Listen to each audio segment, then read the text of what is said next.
What I like to always make sure people understand is it's a tool. It's not magic and it's not conscious. It's not thinking the way human beings think. And I can tell you that for a fact because I have studied how human beings actually think for quite a few years. And it doesn't do that. It does very, very sophisticated pattern matching algorithms and statistics. It is extremely fluent.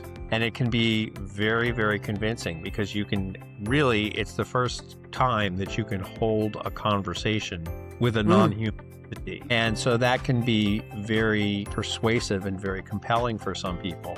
But you have to remember at the end of the day, it's not alive, it's not conscious, it's not thinking